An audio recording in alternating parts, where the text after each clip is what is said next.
আপনারা জানেন যে কাঁঠাল হচ্ছে আমাদের জাতীয় ফল এবং দুর্ভাগ্যজনক হলেও বাংলাদেশে যত ফল সবজি আছে তার মধ্যে সবচেয়ে বেশি অপচয় হয় এই কাঁঠালটা। প্রায় আমরা হিসাব করে দেখেছি 25 থেকে 50% পর্যন্ত, তাই না? তো এই যে অপচয়টা হয়, কিন্তু অথচ এত পুষ্টিকর একটা ফসল, এত পুষ্টিকর একটা ফল, এত এনার্জি, এত ভিটামিন, এত মিনারেলস, এটি আমরা কত নষ্ট করে দিই। অনেকেরই একটি অজানা আছে, যেটি হলো কাঁচা কাঁঠালের আচার। আমরা কাঁঠালের আচার তৈরি করব। আচার তৈরি করার জন্য এই কাঁঠালটার বয়স কেমন হওয়া দরকার? হ্যাঁ, 1.5 থেকে 2 মাস। কচি কাঁঠাল। কেমন কাঁঠাল? কচি কাঁঠাল, যেন বীজটা শক্ত হয়ে না যায়, বীজের উপরে যে খোসাটা সেটাও শক্ত হয়ে না যায়, মুখে দিতে গেলে যেন ওইটা ওই কাগজের মতো দাঁতে না বাজে। এই বয়সের কাঁঠালটা আমাদের নির্বাচন করা উচিত। যে বয়সের কাঁঠাল দিয়ে আমরা সবজি খাই, তাহলে যখন কাঁঠালটাকে আমরা সংগ্রহ করব, তখন এইরকম অল্প বয়সের 1.5 থেকে 2 মাস বয়সের কাঁঠাল নিয়ে আসবো, পরিষ্কার পরিচ্ছন্নভাবে সংগ্রহ করব, যেন গায়ে বালি কাদা এগুলো না লাগে। নিয়ে আসলাম, পরিষ্কার পরিচ্ছন্ন করলাম, এরপর আমি এটাকে কাটবো, কুচা করব। হ্যাঁ, এত বড় একটা লম্বা কাঁঠাল, আমাকে এর খোসা ছাড়াইতে একটু কষ্ট হবে। এজন্য এটাকে আমি প্রথমে 2 টুকরা করব, তারপরে 4 টুকরা করব, তারপরে 8 টুকরা করব, এরপরে আস্তে আস্তে করে আমরা খোসাগুলোকে ফেলব। এরপর চিকন করে আমরা কুচা করব। খোসা ফেলে দিয়েছি, চিকন করে এখন কুচা করব। কুচা করে আমি মজুত করব আমার কাজের জন্য, আচার তৈরির জন্য। এখন কতটুকু নিব?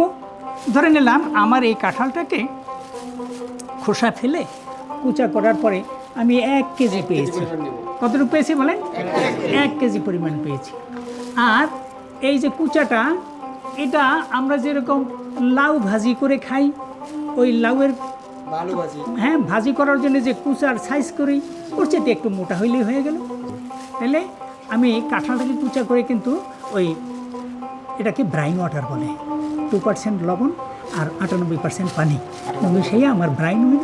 এই ব্রাইনের ভিতরে আমি ওগুলো রাখলাম, কালো যে রংটা ধারণ করে ওইটাকে পরিহার করার জন্য। ওটা আমার আচারের কালারকে বিঘ্নিত করে। এখন আমি আচার বানানোর প্রক্রিয়ায় যাব।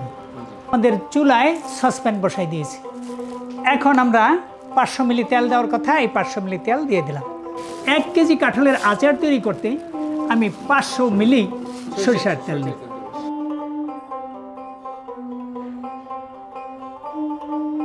এখন আমি কিন্তু কড়াইতে তেল নিয়েছি, কড়াইতে হলুদ 5 গ্রাম, মরিচ 8 গ্রাম, আদা বাটা 15 গ্রাম, এরপরে রসুন 7 গ্রাম, এরপরে লবণ 25 গ্রামের মতো দিয়ে আমি মশলাটাকে কষাবো। মশলাটাকে কষানোর পরে আমি ওই যে কাঁঠাল পানিতে চুবিয়ে রাখছিলাম, ওটাকে সেকে নিয়ে আমি আমার এই কড়াইতে নিয়ে নিলাম। এখন মশলা আর কুচানো কাঁঠাল একে ভুনা করা শুরু করে দিলাম। কিছুক্ষণ 15-20 মিনিট আমার ভুনা করার কাজ চলেছে। এরপরে আমি চিনি দেব। কতটুকু দেব? এটা যার যার পছন্দ মতো হইতে পারে। আমি 150 গ্রাম দেই বা 200 গ্রাম দেই, সর্বোচ্চ 250, এর বেশি দেওয়া ঠিক হবে না। এই আমি চিনিটা দিলাম। এখন আবার ভুনার কাজ চলতেছে, দেখা গেল আরও 15 মিনিট আমি ভুনা করে ফেলছি। এখন দেখা যাইতেছে আমার এই যে তেলের মধ্যে ভুনা করতেছি, এই তেলটা পরিষ্কার হয়ে উঠছে। তেলের নিচের দিকে আমার আচার চলে যাইতেছে, কাঁঠালগুলো নিচে চলে যাইতেছে, তেলটা উপরে পরিষ্কার হয়ে উঠতেছে। হ্যাঁ, এখন আমি এই যে তেলটা পরিষ্কার হয়ে উঠছে, তার মানে ওটার ভিতরে পানির অংশ, জলীয় অংশ কমে গেছে, তেল পরিষ্কার হয়ে উঠছে। এখন আমি 5 ফোড়নের গুঁড়া দেব। কী দেবো বলেন? 5 ফোড়নের গুঁড়া দেব। এখন 5 ফোড়নের গুঁড়া দিয়ে 25 থেকে 30 গ্রাম, 25 থেকে 30 গ্রাম, ব্যাস এই 5 ফোড়নের গুঁড়োটা দিয়ে আমি সুন্দর করিয়া মিক্সার করে ফেলবো। এরপর দেখা গেল যে আচারের একেবারে এই ঘ্রাণ ছুটে গেছে, মৌ ঘ্রাণ ছুটতেছে চারিদিকে। আমি এখন লবণের টেস্টটা করে নিব, যে লবণটা আমার ঠিক আছে কিনা। যদি কম হয়ে থাকে, একটু কমই আমরা দিয়েছি, তো এখন এই লবণটাকে ব্যালেন্স করব। লবণ ব্যালেন্স শেষ হয়ে গেল। এখন আমি এটার ভিতরে এটা সংরক্ষক হিসেবেও কাজ করে, আবার আচার যেহেতু টক মিষ্টি ঝালের একটা ব্যবস্থাপনা, এই জন্যে টকের মাত্রাকে বাড়ানোর জন্যে সংরক্ষকের কাজ করবে এই উদ্দেশ্যকে সামনে রেখে আমি অ্যাসিটিক অ্যাসিড দেব, ভিনেগারের মূল আরোপ। ভিনেগার যাদের হাতে অ্যাসিটিক অ্যাসিড নেয় তার তো ভিনেগার ব্যবহার করি। যদি ভিনেগার ব্যবহার করি তাহলে ওই যে চিনি যখন দিয়েছি তখন চা কাপের 2 কাপ ভিনেগার দিতে হবে কমের পক্ষে, চা কাপের 2 কাপ। আর যদি আমরা ভিনেগারের মূল আরোপ যেটা অ্যাসিটিক অ্যাসিড, এইটা যদি ব্যবহার করার সুযোগ আমাদের থাকে তাহলে আমরা ওই 5 ফোড়নের গুঁড়া যে 25 থেকে 30 গ্রাম ব্যবহার করেছি, এরপরে আমরা অ্যাসিটিক অ্যাসিডটা সরাসরি ব্যবহার করব। আমি 12 গ্রাম মাত্রায় ব্যবহার করি, আমাদের কৃষি গবেষণার থেকে ওরা 15 গ্রাম পর্যন্ত ব্যবহার করে। তাহলে এখন যার যার পছন্দ মতো অ্যাসিটিক অ্যাসিডটা বেশি হলেও টকের ভাবটা বেশি হবে, অ্যাসিটিক অ্যাসিডের মাত্রা একটু কম হলে মিষ্টতার মাত্রা একটু বেশি হবে। তো এখন আমি 12 গ্রাম দিই, আপনি 12 গ্রামই ব্যবহার করেন। এই 12 গ্রাম অ্যাসিটিক অ্যাসিড দেওয়ার পরে আমি সুন্দর করে এটাকে মিক্সিং করে ফেলবো। মিক্সার করার পরে আমি এখন টক মিষ্টি ঝালের পরীক্ষা করব। আশপাশে যারা আছে নিজেও একটু টেস্ট করলাম, আশপাশে যারা আছে তাদেরকে একটু ফ্রিজে করে দিলাম, ভাই খাও, দেখো, টেস্ট করো কেমন মজা, ঝাল টক মিষ্টির মজাটা আসছে কিনা।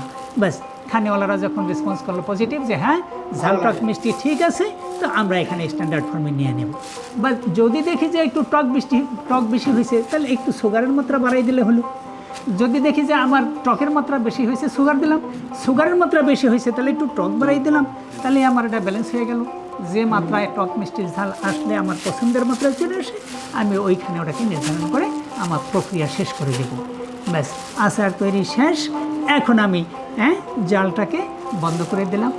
কৌটায় 4 চামচ দিয়ে হোক, টেবিল চামচ দিয়ে হোক, সুন্দর করে কৌটায় আমি ভর্তি করব।